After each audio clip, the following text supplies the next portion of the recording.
આગામી સમયમાં મોરબી પાલિકાને મહાનગરપાલિકાનો દરજ્જો મળશે ત્યારે મોરબીના ધારાસભ્ય કાંતિ અમૃતિયાએ રાજ્ય સરકારનો આભાર માન્યો હતો। મોરબીનો વધુ વિકાસ થશે તેવી આશા પણ વ્યક્ત કરી હતી। તો બીજી તરફ મોરબી ભાજપ સંગઠને પણ ફટાકડા ફોડી ઉજવણી કરી।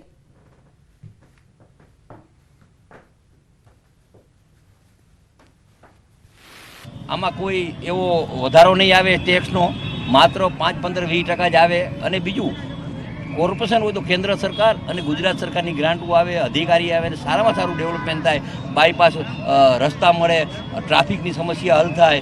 અને આ કોર્પોરેશન આવવાથી વિકાસના કામ ખૂબ સારી રીતે થશે। અને જે અત્યારે બાંધકામ આડેધડ જેમ થાય છે એના ઉપર પણ બાણ લાગી જશે। સમાચારમાં આગળ વાત કરીએ જામનગરની તો જામનગર મહાનગરપાલિકાનું વર્ષ 2024-25નું ડ્રાફ્ટ બજેટ રજૂ કરવામાં આવ્યું। મ્યુનિસિપલ કમિશનર ડીએન મોદીએ સ્ટેન્ડિંગ કમિટીમાં મહાનગરપાલિકાનું 1243.70 કરોડનું બજેટ રજૂ કર્યું છે। આ બજેટમાં સુભાષ માર્કેટનું રીડેવલપમેન્ટ માટે પ્રાવધાન કરવામાં આવ્યું તથા જામનગર શહેરની હદ 34 કિલોમીટરમાંથી 128 કિલોમીટર વિકેન્દ્રિત કરવા માટે પણ ભલામણ કરવામાં આવી છે। ડ્રાફ્ટ બજેટમાં 1062.40 કરોડની આવકનો અંદાજ લગાવવામાં આવ્યો।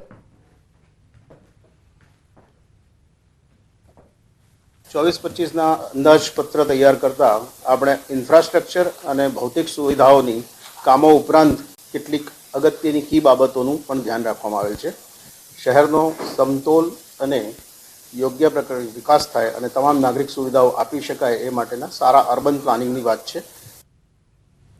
બનાસકાંઠાના પાલનપુરમાં મારામારીનો વીડિયો વાયરલ થયો છે। લાઇબ્રેરીમાં વાંચવા ન દેવા અને જમીન મામલે બોલાચાલી થઈ હતી। આરટીઓ કચેરી સામે ઠાકોર સમાજની લાઇબ્રેરી સામે બનાવ બન્યો હતો। સમાજની જમીન ભાડે આપી દેવા મામલે બોલાચાલી થઈ હતી। લાઇબ્રેરીમાં વિદ્યાર્થીઓને વાંચવા ન દેવામાં આવતા હોવાનો પણ આક્ષેપ છે।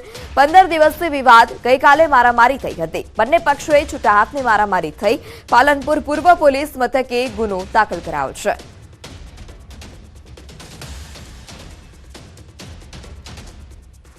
સંવાદદાતા કિશોર તુબર ફોન લાઈનથી જોડાઈ ચૂક્યા છે। કિશોર, 15 દિવસીય વિવાદ ચાલતો હતો અને ગઈકાલે મારામારીની ઘટના સામે આવી। શું છે સમગ્ર મામલો, શું વધારે વિગત?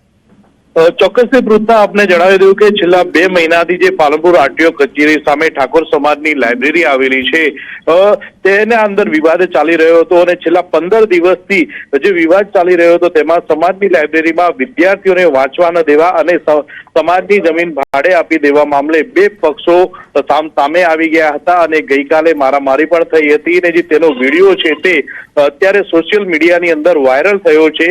અને આ સમગ્ર મામલે પાલનપુર પૂર્વ પોલીસ મથકે સામે 10 લોકો સામે ફરિયાદ પણ નોંધાઈ છે અને છેલ્લા 15 દિવસથી વિવાદ ચાલતો હતો તેમાં મારામારીનું પણ આ ચર્ચાસ્પદ બન્યું છે।